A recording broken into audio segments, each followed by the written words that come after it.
속죄제 규례 첫 번째 말씀을 참고합니다. 우리가 이제 제사의 종류에 대해서 지금 말씀을 나누고 있는데 5가지 제사 종류가 있어요. 그런데 이 5가지 제사 앞에서 3가지를 배웠는데 이거는 자원해서 스스로 하고 싶을 때 하면 됩니다. 번제, 소제, 그리고 화목제. 이거는 자신이 이제 하나님 앞에 더 충성되게 헌신하고 싶고 봉사하고 싶고 또 하나님께 감사하고 싶고 이럴 때 이 3가지 제사는 본인이 하면 돼요. 원하는 대로. 그런데 이제 오늘 상고하는 이 4번째 속죄제 그리고 마지막 5번째 속건제 이 2가지 제사는 의무 제사예요. 이 제사가 없으면 그 사람은 죄를 사함받을 수가 없어요. 자기가 죄를 졌다 하면 반드시 이 속죄제와 속건제를 드려서 죄를 해결하면서 살아야지 이거는 하고 싶으면 하고 말고 싶으면 마는 게 아니다 그 말이에요. 그런데 속죄제와 속건제 2가지가 다 죄를 해결하는 제사인데 종류가 좀 달라요. 속죄제는 그야말로 하나님 앞에서 마음에 깨닫는 죄를 사함받는 거예요. 그래서 기본적인 속죄고 그 다음에 속건제라는 것은 사람 간에 죄를 졌을 때 혹은 하나님의 거룩한 물건을 우리가 부정을 타든지 범죄를 했을 때 그럴 때 이제 속건제를 드려요. 그래서 더 근본적인 거는 속죄제, 오늘부터 배우는 속죄제가 더 근본적인 겁니다. 그러면 속죄라는 말이 중요하지 않아요? 속죄. 이 속자가 속바칠 속 또는 바꿀 속자예요. 그러니까 뭔가를 대신한다 그 말이에요. 죄를 대신한다. 죄를 대신해서 뭔가 바친다 이런 뜻이 있어요. 그래서 이 원어로는 카파르라고 그러는데 2가지 뜻으로 써요. 깨끗하게 한다. 그러니까 이 속죄제를 드림으로 죄가 싹 없어져서 깨끗해진다는 뜻이고 또 하나는 그러기 위해서 대신 바친다. 그런 뜻이에요. 그러니까 죄는 우리가 졌는데 짐승을 대신 바쳐서 짐승을 희생시켜서 죄값을 치르는 거예요. 희생제물이 강조가 되고 있어요. 자, 그런데 이제 오늘 이 본문 레위기 4장은 전체가 속죄제인데 우리가 읽은 부분은 이제 큰 틀에서 제일 먼저 제사장이 중보자인데도 죄를 지을 수가 있잖아요. 사람이니까. 그게 1절부터 12절까지 제사장의 속죄제를 말씀하고 있어요. 그 다음에 이제 온 회중, 말하자면 집단적으로 그 백성이 죄를 지을 수가 있잖아요. 하나님 앞에 뭔가를 공통적으로 거역을 했다든지, 뭔 죄에 함께 빠졌다든지, 우상을 섬겼다든지 해서 그 공동체가 죄를 졌을 때 또 그 속죄하는 방법, 이렇게 2가지를 오늘은 소개하고 있어요. 그 다음에 이제 22절 이하로 내려가면 지도자, 족장들, 지도자들의 죄와 또 평민들의 죄 이렇게 속죄하는 방법을 말씀하고 있어요. 그러니까 누구든지 하나님 앞에서 죄에 대해서 열애가 없다는 거예요. 제사장이든 지도자든 평민이든 누구든지 하나님 앞에서는 죄에 대해서 다 열애 없이 이렇게 사함을 받아야 된다 하는 겁니다. 그래서 죄사함을 받기 위해서 오늘 본문에 보면 공통점 3가지가 있어요. 이 3가지가 꼭 이 제사에 필요해요. 첫째, 1절부터 3절 그리고 13절부터 14절에 보면 첫째가 뭐냐면 범한 죄를 깨달아야 한다 하는 거예요. 내가 지은 죄가 무엇인가를 깨달은 사람이 그 문제를 해결받기 위해서 속죄제를 드리는 거예요. 그러면 막연하잖아요. 내가 무슨 죄를 졌을까? 막연한데 오늘 본문에 분명하게 구체적인 방법을 가르쳐 주셨어요. 여기 보면 뭐라고 그랬냐면 계명 중 하나라도 그릇 범하였으면 그랬어요. 그러니까 내가 무슨 죄를 졌는가를 살펴보려면 십계명 먼저 읽어보면 안다는 거예요. 그게 우리 사람이 지을 수 있는 대표적인 그런 문제를 10가지 계명으로 주셨어요.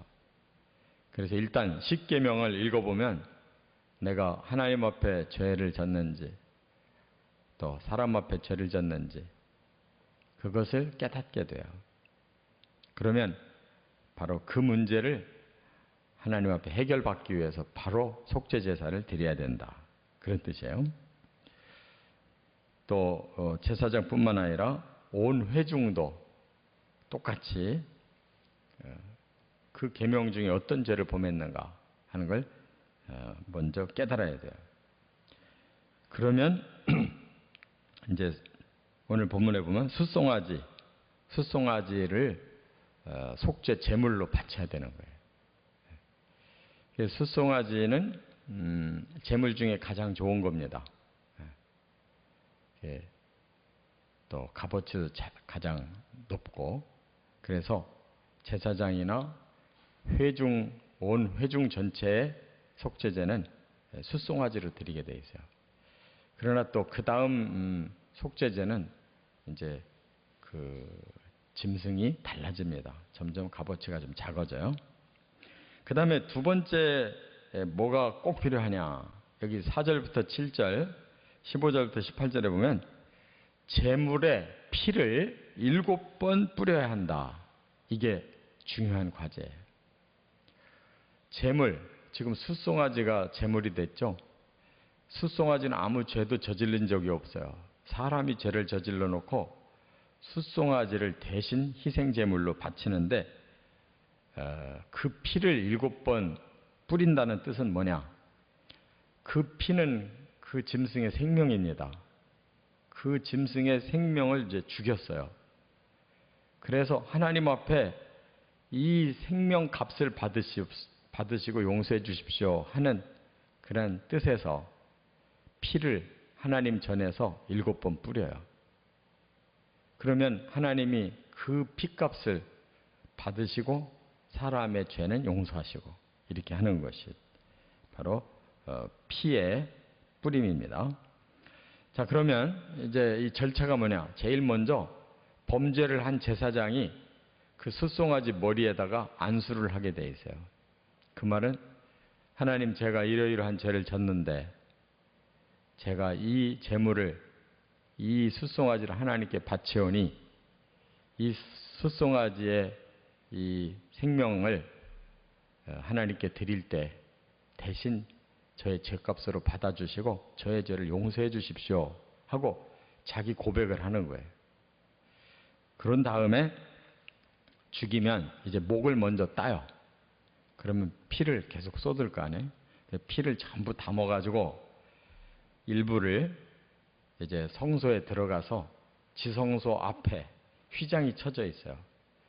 그 지성소 안에는 못 들어가요. 1년에 한 번만 7월 10일 날 속죄일 날만 들어가는 거지, 평소에는 성소까지만 들어가고 그 안에 지성소 휘장이 닫혀 있는 상태로 그 휘장 앞에서 피를 이 손가락으로 찍어서 7번을 이렇게 뿌리게 돼 있어요. 그 7번이라는 것은 완전을 의미해요. 완전히 속죄하기 위해서 그 피를, 이 희생의 피를 7번을 하나님 앞에 바치는 거예요. 그 다음에 그 지성소 휘장 앞에 이 분향단이 있죠. 이 분향단이 이렇게 네모지게 되어 있는데 요 네모진 곳에 이렇게 뿔이 이렇게 나와 있어요. 그러면 이 뿔에다가 발라요. 그래서 이 향단은 왜 필요하냐면 하나님께 향을 피워 올리잖아요.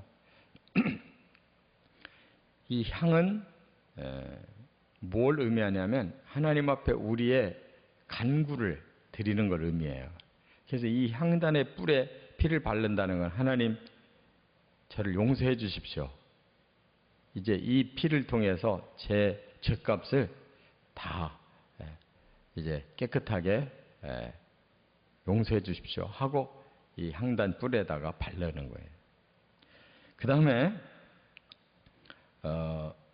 나머지 이제 피가 많이 남았잖아요. 이제 조금 뿌렸으니까. 그러면 나와서 번제단, 이 성소 바깥에 이제 제단, 번제단이 있는데 거기 밑에다가 피를 다 뿌리라는 거예요. 남김없이 이 희생 제물이 사람의 죄값을 대신 지고 완전히 피를 다 쏟아서 희생됐어요. 그래서 그 피가 사람의 죄를 해결해 주는 거예요. 그래서 이 피가 계속 죄질 때마다 반복해서 짐승의 피를 바쳐야 되는데 한이 없는 거죠. 왜냐하면 사람의 악이 워낙 커서 수없이 계속 범죄가 일어나니까 계속 희생 제사를 드려야 되는데 그렇게 해가지고는 불완전하잖아요. 그래서 하나님이 때를 맞춰서 아들을 보내서 아들 한 분의 피를 모든 인류의 죄값으로 다 받으신 걸로 해서 예수님이 모든 피를 다 쏟아 바로 이와 같이 하나님 앞에 인류의 죄값을 예수님의 생명의 피로 대신 바쳤다 그 말이에요. 그래서 해결된 거예요. 그 다음 끝으로 세 번째 중요한 게 뭐냐. 여기 8절부터 12절 그리고 19절부터 21절에 보면 제물을 진영 밖에서 태워야 한다는 거예요. 제물을 진영 밖에서 태우래요. 보통 다른 번제라든지 뭐 소제라든지 화목제는 이 번제단에서 태우고 끝났잖아요. 근데 이 속죄는 그렇게 간단하게 끝날 수가 없어요. 두 번 바쳐지는 거예요. 그래서 이 숫송아지의 모든 기름기를 다 빼내요. 두 콩팥과 함께 모든 몸 안의 기름을 다 떼고 콩팥을 떼서 이 번제단에서 먼저 불살라야 돼요. 하나님 앞에 이 번제로 먼저 기름과 콩팥을 번제로 드린 다음에 나머지 이 몸이 남아 있을 거 아니에요. 머리부터 발끝까지 나머지 몸이 남아 있는데 심지어 그 내장 그리고 내장 속에 있는 똥까지도 함께 가지고 나가서 저 진영 밖에 재버리는 곳에서 나무를 싸놓고 그 위에다가 이 나머지 몸을 올려놓고 완전히 불태우는 거예요. 죄가 될 때까지 완전히 불태워요. 그러니까 말하자면 이 짐승은 아주 거듭거듭 죽는 거예요.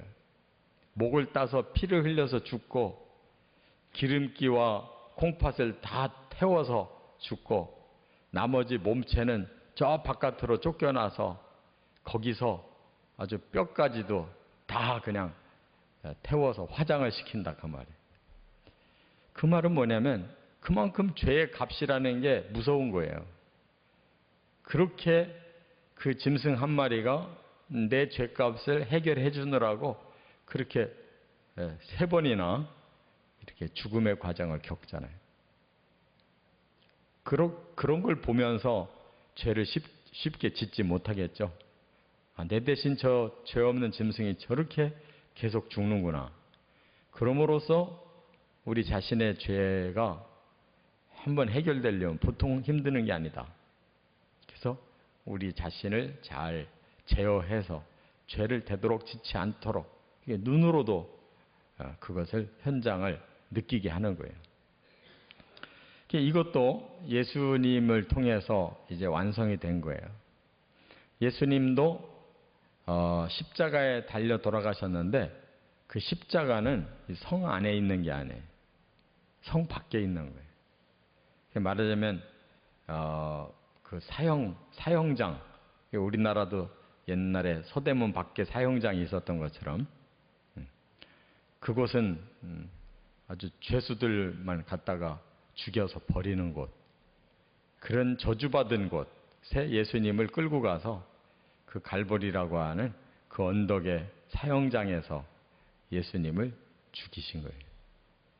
그래서 예수님이 물과 피를 다 쏟고 그렇게 많이 맞고 마지막에 창에 찔리고 이래서 완전히 버림을 받음으로써 우리 인류의 죄값을 씻어줄 만큼의 그런 위대한 희생을 하셨다 그 말이에요. 이렇게 죄라고 하는 것이 성경에서는 너무너무나 중요한 문제예요. 바로 천지창조가 되자마자 사탄이 달라들어서 아담과 하와에게 죄짓게 한 것이 바로 인류에게 가장 치명적인 불행이죠. 그래서 지금까지도 이 죄의 문제가 완전히 해결되지 않았기 때문에 이렇게 인류는 고난 속에 사는 거예요. 예수님이 다시 오시는 날 이제 우리 몸의 부활을 통해서 이 죄의 값인 저주가 사라져야 우리는 완전한 구원에 이르는 겁니다. 그날까지 우리는 영혼의 구원만을 지금 얻었어요. 그래서 우리의 몸과 삶은 여전히 저주에 지금 매여 있어서 고달프게 사는 거예요. 완전히 구원받기 위해 예수님의 재림을 빨리 소망하고 예수님처럼 부활해야 우리 저주가 풀려야 다시 온전한 구원을 받는 거예요. 이 죄 문제가 그때까지 가는 거예요. 그렇기 때문에 우리는 영적인 속죄제가 잘 이루어져야 되겠죠. 늘 예수님의 이름으로 우리 죄를 하나님 앞에 고백해서 사함받고 예수의 보혈로 내 죄가 씻겨졌다는 사실을 그때그때마다 확인해야 돼요. 영적 속죄제로 죄를 온전히 해결해 나가시기를 주의 이름으로 축원합니다.